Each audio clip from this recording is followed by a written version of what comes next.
रतनपुर गांव में माँ दुर्गा का एक बहुत ही प्राचीन मंदिर था, जहां पर गांव के सभी लोग पूजा करने के लिए आते थे। पर कुछ समय से गांव के अमीर सेठों ने मंदिर पर कब्जा कर लिया था। वे अब गांव के गरीब परिवारों को मंदिर में पूजा के लिए आने से मना कर रहे थे। सेठ जी गांव के गरीब परिवार माँ दुर्गा के मंदिर में दर्शनों की इच्छा चाहते हैं, परंतु ये समझ नहीं आ रहा कि उन्हें दर्शन करने के लिए किस समय बुलाया जाए, क्योंकि प्रातः काल के समय तो आप जैसे बड़े और अमीर घरों के लोग ही पूजा के लिए आते हैं। अगर मैं उन गरीब परिवारों को आप सबके साथ पूजा के लिए मंदिर में आने की इजाजत देता हूँ तो आपको ये बात अच्छी नहीं लगेगी। मैं तो मंदिर का सेवक हूँ, आप मुझे जो आज्ञा देंगे मैं वही करूँगा। एक काम करते हैं, इस इतवार को एक बैठक रख लेते हैं, फिर जो भी निष्कर्ष निकलेगा उसके आधार पर गरीब परिवारों को मंदिर के दर्शन होंगे। गांव के सभी बड़े बड़े अमीर सेठ मिलकर एक बैठक रखते हैं। काफी देर की बातचीत के बाद वो एक निष्कर्ष पर पहुंचते हैं। तो ये बात ठीक रही, हम सब इस बात से सहमत हैं कि माँ दुर्गा का बंटवारा कर देते हैं, यही ठीक रहेगा। दुर्गा माँ का बंटवारा? ये आप क्या कह रहे हो सेठ जी?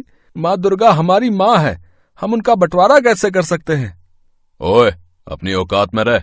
जब यहाँ हम बड़े सेठ फैसला ले रहे हैं तो बीच में क्यों बोल रहा है, हैं? तेरी हैसियत नहीं है हम सेठों के आगे बोलने की। सेठ जी, अब ये बंटवारा किस तरह से करना है ये भी हम इन्हें बता देते हैं। देखो, माँ दुर्गा के मंदिर के अंदर अब गांव के सभी गरीब परिवारों का प्रवेश निषेध है। मंदिर के भीतर हम अमीर सेठ पूजा करेंगे और सभी गरीब परिवार केवल मंदिर के बाहर खड़े होकर ही माँ दुर्गा की मूर्ति के दर्शन कर सकते हैं। बस, अब हो गया बंटवारा। पर सेठ जी, ये तो अन्याय है। भगवान के लिए सभी भक्त एक समान है, माँ दुर्गा के लिए तो हम सभी भक्त एक हैं। फिर आप ये अमीर गरीब का भेदभाव क्यों कर रहे हो? आपको पता है कुछ दिनों में नवरात्रि आने वाले हैं, सबको माँ दुर्गा की पूजा आरती करनी है। अगर हम मंदिर के भीतर नहीं जाएंगे तो माँ दुर्गा की मूर्ति के दर्शन कैसे करेंगे? फैसला हो चुका है, अब नहीं बदलेगा। चलो भाई चलो, सब अपने अपने कामों पर चलो। इन बेकार की बातों को सुनने का हमारे पास समय नहीं है। सभी सेठ वहां से चले जाते हैं। कोई भी गरीब गांव वालों की बातों को नहीं सुनता। नवरात्रि पर्व प्रारंभ हो जाता है। अमीर सेठ माँ दुर्गा की पूजा आरती के लिए मंदिर के भीतर प्रवेश करते हैं, पर गरीब बेचारे मंदिर के बाहर से ही माँ दुर्गा के दर्शन कर रहे थे। सबकी आंखों में आंसू थे। पंडित जी, ध्यान रखना, कोई भी गरीब मंदिर के भीतर प्रवेश ना करे। मंदिर के भीतर हम सभी सेठ रहेंगे और ये सब गरीब बाहर से ही दर्शन करके घर जाएंगे। माँ दुर्गा, ये कैसा भेदभाव है? इन अमीर सेठों ने तो आपका बंटवारा कर दिया है। कुछ करो माँ, हमें इस दुविधा से बाहर निकालो। हमें आपके दर्शन करने हैं। आपका ये प्राचीन मंदिर हमारे पूर्वजों के जमाने से प्रचलित है। हम आपके इस मंदिर में कई वर्षों से आ रहे हैं, पर अब आपके मंदिर में हमारा प्रवेश निषेध कर दिया गया है। माँ, ऐसा अन्याय मत होने दो। अपने बच्चों की पुकार सुनो, हमसे ये बंटवारा सहन नहीं हो रहा। सब गरीब माँ दुर्गा से प्रार्थना करते हैं। अपने भक्तों की दर्द भरी पुकार सुनकर माँ दुर्गा की आंखों से भी अश्रु बहने लगते हैं और वो क्रोध में आ जाती हैं।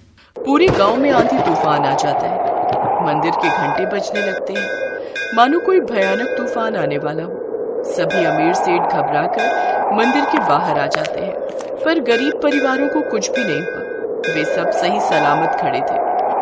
ये सब क्या हो रहा है? ऐसा लग रहा है गांव में कोई तूफान आने वाला हो, परंतु गांव के गरीब परिवारों पर तो कोई संकट आया ही नहीं। वो सब तो आराम से खड़े, फिर हम क्यों दुविधा में?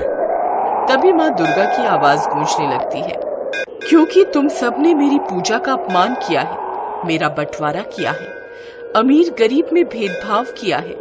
इसीलिए आज मैं तुम सभी अमीर सेठों पर क्रोधित हूँ। तुम सब अमीरों को अपने धन का इतना घमंड है, मैं तुम्हें क्षण भर में निर्धन बना सकती हूँ। मैं अपने सीधे साधे भक्तों को उनकी पूजा का फल अवश्य दूंगी और इस गांव के जितने भी गरीब परिवार हैं, जिन्होंने मेरी सच्चे मन से पूजा की है, अब उनके घर भी धन धान्य से भरपूर रहेंगे। परंतु तुम सब अमीर सेठ मेरे क्रोध का शिकार हो जाओगे। नहीं नहीं माँ, ऐसा मत करो, हमें क्षमा कर दो। हमें अपनी भूल का एहसास है, हमसे बहुत बड़ी गलती हो गई। माँ, अब हम कभी भी किसी अमीर गरीब में भेदभाव नहीं करेंगे। हाँ, आपकी पूजा सबको करने का अधिकार है, हमें क्षमा कर दो माँ। माँ दुर्गा तो करुणा की देवी है। जब भी कोई भक्त उनसे अपनी भूल की क्षमा मांगता है तो वो उन्हें क्षमा कर देती हैं। उस दिन के बाद रतनपुर गांव में कभी भी अमीरी गरीबी का भेदभाव नहीं हुआ। अब सब एक साथ मिलकर माँ दुर्गा के मंदिर में पूजा करने लगे।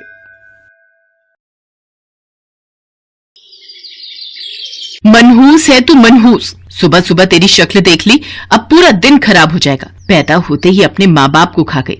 चल ज्योति बेटा अंदर जा, इसके साथ कहीं मत जाया कर। गांव के लोग जिस छोटी सी बच्ची को मनहूस कहकर ताने सुना रहे हैं, इस भोली भाली मासूम का नाम है अम्बा। अम्बा जब पैदा हुई तो उसकी माँ चल बसी और कुछ समय बाद चिंता और बीमारी से उसके पिता भी चल बसे। अम्बा अपनी दादी और चाचा चाची के साथ रहती है।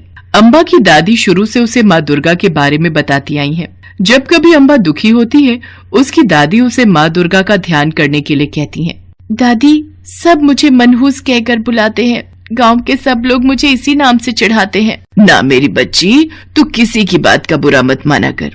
तू माँ दुर्गा का ध्यान कर, उनकी पूजा। माँ दुर्गा सारे दुखों को हरने वाली है मेरी बच्ची। अम्बा माँ दुर्गा से प्रार्थना कर ही रही थी कि पीछे से उसकी चाची आकर उसके कान मरोड़ देती हैं। अच्छा, तो कामचोर यहाँ बैठी है, पूरे घर का काम ऊपर से तेरे माँ बाप आकर करेंगे। मनहूस कहीं की, चल उठ यहाँ से। चाची, माँ बापू को गलत मत बोलो, जो कहना है मुझे कह लो। मुझे आंख दिखाती है, तेरी इतनी हिम्मत, आज तू नहीं बचेगी। अम्बा की चाची चूल्हे से गरम लकड़ी निकालकर उसके हाथ को जला देती है।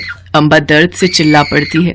तभी अम्बा के चाचा और बेटी प्रज्ञा भी वहाँ आ जाते हैं। अरे तू पागल हो गई है क्या? छोड़, अम्बा को मार डालेगी क्या? रुको, आज मैं यहाँ से चली ही जाती हूँ। रहो तुम अपनी भतीजी के साथ। नहीं चाची, तुम घर छोड़कर मत जाओ। चाचा, मैं ठीक हूँ, मुझे कुछ नहीं हुआ। अम्बा अपनी चाची को जाने से रोक लेती है, क्योंकि वो जानती थी अगर चाची और प्रज्ञा चले गए तो उसके चाचा को कौन संभालेगा। अम्बा पूरी रात अपनी दादी की गोदी में सिर रखकर रोती रही।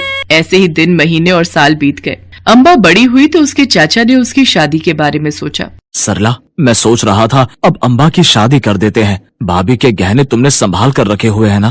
पहले लड़का तो मिलने दो। तुम तो ऐसा सोचते हो जैसे मैं कोई चोर हूँ। तुम्हारी भाभी के गहने बेच आई हूँ। जब देखो एक ही बात बोलते रहते हो। सरला को लालच था कि अगर अम्बा की शादी किसी अच्छे घर में हुई तो वो गहने उसे दहेज में देने पड़ेंगे। एक दिन उसकी मुलाकात अपनी जान पहचान की एक औरत से हुई। उसने उसे एक रिश्ता बताया।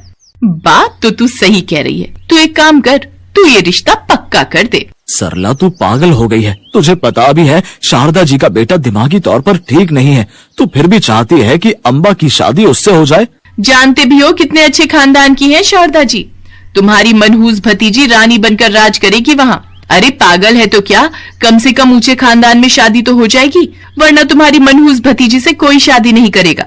आगे प्रज्ञा की भी शादी करनी है। अगर ये कुंवारी बैठी रही तो कोई रिश्ता नहीं मिलेगा। चाचा, चाची ने मेरे लिए कुछ अच्छा ही सोचा होगा। मुझे ये रिश्ता मंजूर है। चाची, मैं इस शादी के लिए तैयार हूँ। मेरी बच्ची, ये तेरा फायदा उठा रही है। मत कर शादी के लिए। हाँ दादी, आप ही तो कहती हो माँ दुर्गा हमेशा मेरे साथ है, तो फिर उनके होते हुए मेरे साथ कुछ गलत कैसे हो सकता है। अम्बा की शादी शारदा जी के पागल बेटे से हो जाती है। अम्बा की जेठानी जया अम्बा को बिल्कुल भी पसंद नहीं करती थी। अम्बा बहू, ये हीरों का हार मेरी सास ने मुझे दिया था। ये मेरा खानदानी हार है। आज से मैं ये तुम्हें देती हूँ। हीरों का हार, वो भी खानदानी? माँ जी ने अम्बा को दे दिया। पता नहीं माँ जी को इसमें क्या दिखाई देता है। जब देखो अम्बा अम्बा करती रहती हैं। अगर ये ऐसे ही माँ जी की प्यारी बनती रही तो मुझे तो कुछ नहीं मिलेगा। मुझे इसे घर से निकालने का कोई उपाय ढूंढना ही होगा। अम्बा रोजाना माँ दुर्गा के मंदिर जाती थी और वहाँ पर अपने पति और परिवार वालों के लिए प्रार्थना करती थी। अम्बा की जेठानी को उपाय मिल गया और एक दिन अम्बा जब मंदिर जा रही थी, जेठानी भी अपनी सास को बहाने से मंदिर ले जाने लगी। बहन जी, आपका नाम अम्बा है ना? आपके चाचा जी वहाँ पहाड़ी के पास बैठे हैं। वो आपसे मिलने आ रहे थे। रास्ते में उनकी तबीयत खराब हो गई। उन्होंने मुझे आपको बुलाने के लिए भेजा है। चाचा जी, चलो भैया, मुझे उनके पास ले चलो। जेठानी तो ये सब पहले से ही जानती थी। उसने अपनी सास से कहा, माँ जी, अम्बा तो आपको मंदिर के लिए बोल कर गई है, फिर ये उस लड़के के साथ सुनसान पहाड़ी की ओर क्यों जा रही है? पता नहीं बहू, जरा देखे तो। अम्बा की सास और जेठानी उसके पीछे पीछे पहाड़ी पर जाती हैं। लड़का अम्बा को एक खंडहर में ले गया। भैया, चाचा जी तो यहाँ नजर नहीं आ रहे। अरे इतनी भी क्या जल्दी है, पहले थोड़ा करीब तो आओ। छोड़ो, मुझे छोड़ो, क्या कर रहे हो? मुझे जाने दो। तुम खुद ही तो मुझे यहाँ लाई हो। तुमने तो कहा था कि तुम्हारा पति पागल है, इसलिए तुम उसके साथ खुश नहीं हो। कितने दिनों से तो तुम मेरे साथ रोजाना यहाँ आ रही हो और आज नाटक कर रही हो। ये देखो, ये हीरो का हार तुमने ही तो मुझे दिया था कि इसे बेचकर हम यहाँ से भाग जाएंगे। क्यों झूठ बोल रहे हो? शर्म करो, मैं तुम्हारे साथ कब आई? और ये हीरो का हार तुम्हारे पास कहाँ से आया? शर्म आनी चाहिए अम्बा, तुम मेरे घर की बहू कहलाने लायक नहीं हो, तुम चरित्रहीन हो। माँ जी, मेरा विश्वास कीजिए, मैंने ऐसा कुछ नहीं किया, मैंने अपना पतिव्रत धर्म नहीं तोड़ा। फिर इसके पास ये हार कहाँ से आया? माँ जी, ये जब देखो जय दुर्गा माँ करती रहती है। अब इसका फैसला मंदिर के पुजारी जी ही करेंगे, इसके घर वालों को भी बुलाते हैं, इसका फैसला वही होगा। अम्बा सास और जेठानी के साथ माँ दुर्गा के मंदिर में जाती है। सब गांव वाले इकट्ठे हो जाते हैं। अम्बा के चाचा चाची और दादी भी वहां पहुंचते हैं। मेरा विश्वास करो चाची, मैं बिल्कुल गलत नहीं हूँ, मैंने कोई गलती नहीं की। मैं दुर्गा माँ की कसम खाकर कहती हूँ, मैंने कोई पाप नहीं किया। ये लड़का झूठ बोल रहा है। हे दुर्गा माँ, आप तो जानती हो मैंने कोई पाप नहीं किया। बचपन से लेकर आज तक सब मुझे मनहूस कहते रहे, मुझे कोसते रहे, पर मैंने चू तक नहीं की, क्योंकि मैं जानती हूँ आप मेरे साथ हो। यदि मैंने सच्चे मन से सदैव आपका नाम लिया है तो मेरी रक्षा करो माँ, मेरी रक्षा करो। अम्बा फूट फूट कर रोने लगती है। उसके आंसू लगातार बहते जा रहे थे। अचानक मंदिर की घंटियां बजने लगती है। सब गांव वाले देखते हैं माँ दुर्गा की आंखों से आंसू बह रहे थे, और वो आंसू बहते बहते देखते ही देखते पूरे मंदिर में बाढ़ आ जाती है। पानी गांव को अपनी चपेट में लेने लगता है। लगता है हमसे कोई भूल हुई है, हमने माँ दुर्गा का मन दुखाया है, तभी आज माँ दुर्गा की आंखों में आंसू हैं। अब उनके क्रोध से हमें कौन बचाएगा? मुझे माफ कर दो, मैं डूब रहा हूँ। मैंने तुम्हारी जेठानी के कहने पर ही ये सब किया था। उन्होंने ही मुझे ये हीरो का हार दिया था और कहा था कि ये सब करूँ। मुझे बचा लो, मैं डूब जाऊंगा। हमने एक बेकसूर पर झूठा इल्जाम लगाया। दुर्गा मैया का क्रोध हम सबको ले डूबेगा। देखो, अम्बा को तो पानी छू भी नहीं रहा, हम सब इसमें डूब जाएंगे। हमने पाप किया है, हमें बचा लो अम्बा, मुझे माफ कर दो। जिसने अम्बा का दिल दुखाया था वो सब आंसू की बाढ़ में डूब रहे थे। हे दुर्गा माँ, आप दया की देवी हो, इन सबको माफ कर दो। अम्बा की प्रार्थना पर बाढ़ का पानी उतर जाता है और सब कुछ पहले जैसा ठीक हो जाता है, और माँ दुर्गा साक्षात पीले शेर पर सवार होकर दर्शन देती हैं। सब लोग उनके समक्ष हाथ जोड़कर खड़े हो जाते हैं। अम्बा, मेरी बेटी, आज तुम्हारे कहने पर मैंने इन सबको माफ कर दिया, पर जब भी कोई किसी अबला नारी का दिल दुखाएगा तो मैं अपने क्रोध से उसे जलाकर भस्म कर दूंगी। अम्बा मेरी बच्ची, मेरा आशीर्वाद तुम्हारे साथ सदैव रहेगा। मेरी बेटी, तुम अपने पति और परिवार के साथ खुशी खुशी रहना। अब कोई तुम्हें मनहूस नहीं कहेगा। सुख से अपना जीवन यापन करो। माँ दुर्गा के आशीर्वाद से अम्बा का पति बिल्कुल ठीक हो जाता है और उस दिन से सब अम्बा का आदर और सम्मान करने लगे।